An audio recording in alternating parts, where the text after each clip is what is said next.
Ukusebenza kwethu nakuphi nakuphi la kufinyelela khona le ngosi yethu Mtolo TV siyakubingelela. Sicela ukuthi uma uqala nje ukuhlangana naleli khasi wenze okuthembekile lapho-ke u-like, subscribe bese lapho-ke usushiya i-comment yakho lapha kwi-comment section.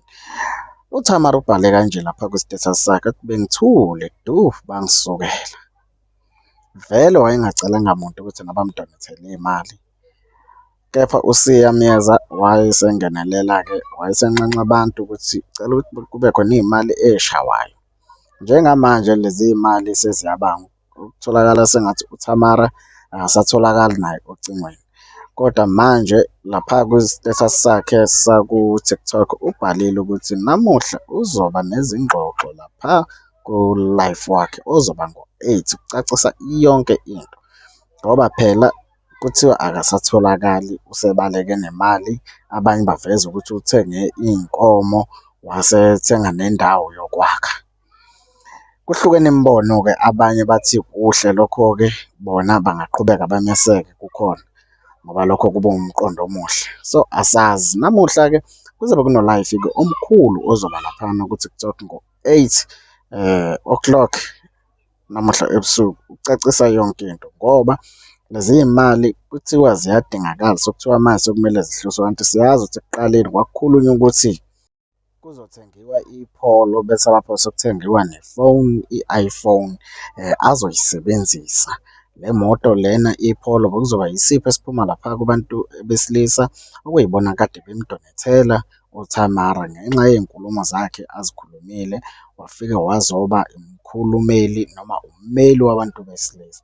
So kuhlukene imibono-ke, uThamara i-team yakhe ijabule, abanye babo abaseneme.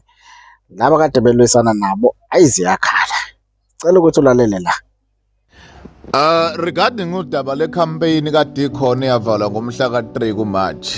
I don't like actually explaining myself on social media ngoba leyo nto leyo isuyikhombisa ukuthi uweak kahle kahle, but since this has been brought to my attention, I'm left with no option except like explaining myself or my side la ku social media ukuthi what has been happening recently and what was the mission and the vision behind all of this. But sila lapha esikhona ngingathanda nginjalo kuyichaza noma ukuchaza ezinye zezinto. Kunabantu abasuke bebuza genuinely ngoba babekwenze othandweni noma abanye besuka from my side, and uthe omunye kade ngithi no okunye ngizochaza ngazi wathi angikwazi ukusho kanjalo on social media because kunezinto ey'ningi ey'balulekile ezinye eyisazodinga umphakathi mangabe sindawonye ngoba awuhluleki, ezinye yisazodinga ibandla.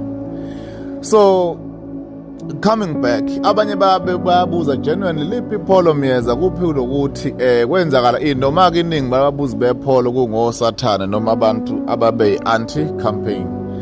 So but sila lapha esikhona anginawo ama-update angako actually in my side. Ngicabanga ukuthi nomuntu wayefundraiselwa ngoba isikhwama kwakuyisikhwama kahle kahle sebandla, kodwa umgcini waso ngoba injongo yaso kwakukumenzela into enhle noma ukuthengelwa something, yonke into yasa decide ukuthi sigcine kuyena. And as far as I know ayikho into errong noma mhlambe senzakalile. Ngicabanga ukuthi usabhizi umnikazi wakhona lapha ekhona, mhla kwaba right kahle then we will communicate, mhlawumbe ku-decide-ke gcine kuboniswana nebandla ukuthi emnikweni nongaka owawusuka I think mhla ka-17-19 kuFebruary yini mhlawumbe into engenzakala. Sakukuningi-ke sasikukhulumile nasasikuplannile, so amaphaphu phansi yini mhlawumbe into engenzakala, yini mhlawumbe into engabonakala. The last time ngine update it was a week before kuvalwe ngoba kwavala Monday kumhla ka-3, but a week before I think it was Tuesday what ngangigcine ama-funds esekwenye amount, but it was more than 50k at that point. But since from then anginayo update hlehle. People were busy asking me ngodaba lo Khosi nodaba lo Menzi what saying ufuna ngi-avoid ngikhuza usibani aye ukucomment alana nalana yonke lento kanjalo. No, ngicabanga ukuthi asikho in touch kangako, and enye into, it was from here on social media, there was no agenda behind leyo nto leyo ukuthi mhlambe masiphusha icampaign ukuthi sekohlezi omunye imanager yomunye noma omunye ukuthi nokunye. Cha kwakuyinto eyayidlula eyizovalwa ngomhla ka3 futhi nakhona. So sengithi leyo nto leyo ngikucacisa, if however there are any update noma ngesimo sonke esikwenzala, uma ngabe ngithola ipressure yokuthi kumele ukuthi ngiphendule, I will respond. Lokhu ngikwenza ngesimo sokuthi kunezi izinto straight eyisuke ibhekaye nami. Some people were sending me proof of payments serious ngendlela eyisimanga. Akekho umuntu ongahlala ungamphendula umuntu afaka u10,000 rand wakhe noma 5,000, ngisho nofake u5 rand or 1 rand.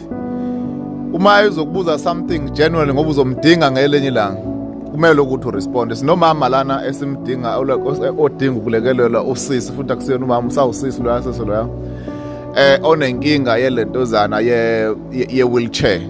Bengekwazi ukuqhubeka leyo campaign leyo ibe productive. Kokunye engenzakalanga ukuthi kwenzakalani ngemva ngalokho ngithi hayi angazi, animeni kancane ngizophendula yonke leyo nto leyo. No. Okwamanje besingakaxhumani hlehle nomnikazi noma nomuntu ophethe isikhwama ibandla lalufuthi kumenzela something. Uma ngabe sesixhumana, then we will then decide ukuthi kwenzakalani moving forward. Kuphela kukho konakela, ngicabanga ukuthi yonke into igcinekile ngakuyena, yonke into kanjalo.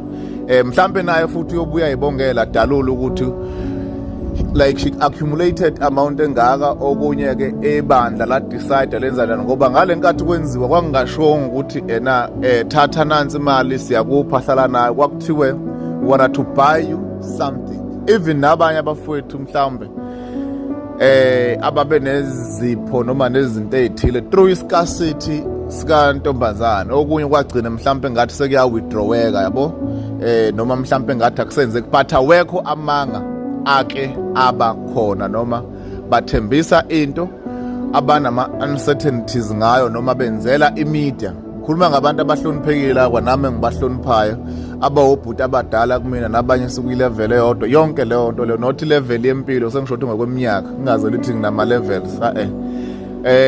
So ngibonga ithuba, it's all about that.